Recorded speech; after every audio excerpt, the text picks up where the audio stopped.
Amazon drought. We've never seen anything like this. Here's a summary of the article. The Amazon rainforest experienced its worst drought on record in 2023. He's trying to get to his village, in a metal canoe built to navigate the smallest creeks of the Amazon.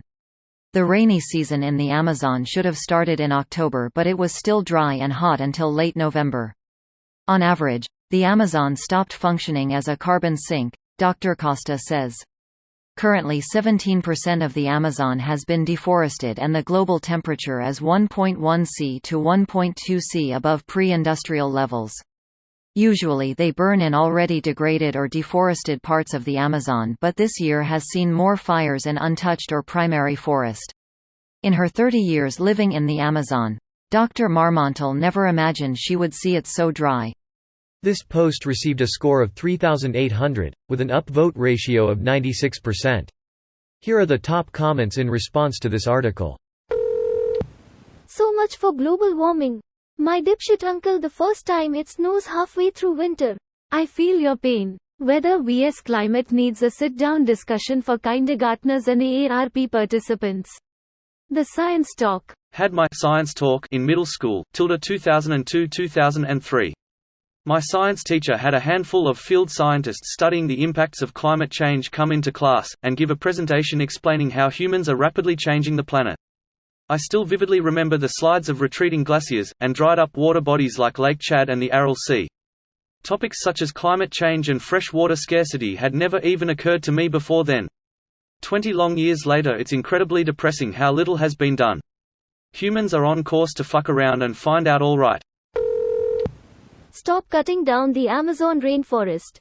Under Lula's administration, they have slowed deforestation this year, but both climate change and El Niño are causing unprecedented drought, which is killing the rainforest anyway. Sure, but when the forest goes away, that area no longer holds as much water. If it's just falling on grassland, it doesn't create the same sort of rainy climate, since grass isn't the same sort of water reservoir as a forest.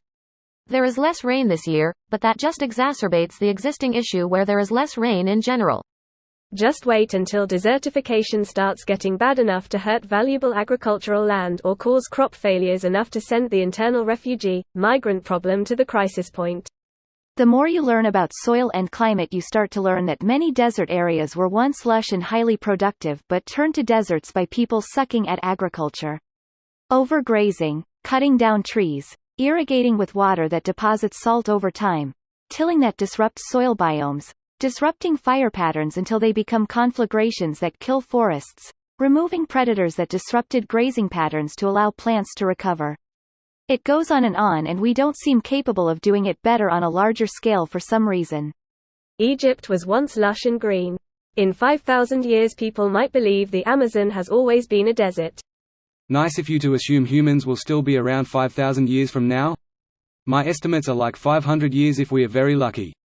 People for sure will be around 5,000 years from now. Now, whether the scenario and living conditions will be like that of those Mad Max movies. We'll see. I'd never underestimate humanity's appetite for destruction, but their will to live on shouldn't be so easily dismissed. So many plants and animals we take for granted now will be missed, but we'll live on. This video was automatically created by Reddit to speech. The article and comments in this video were selected from Reddit according to their upvotes, and any paraphrasing was performed by smmry.com, without any human intervention.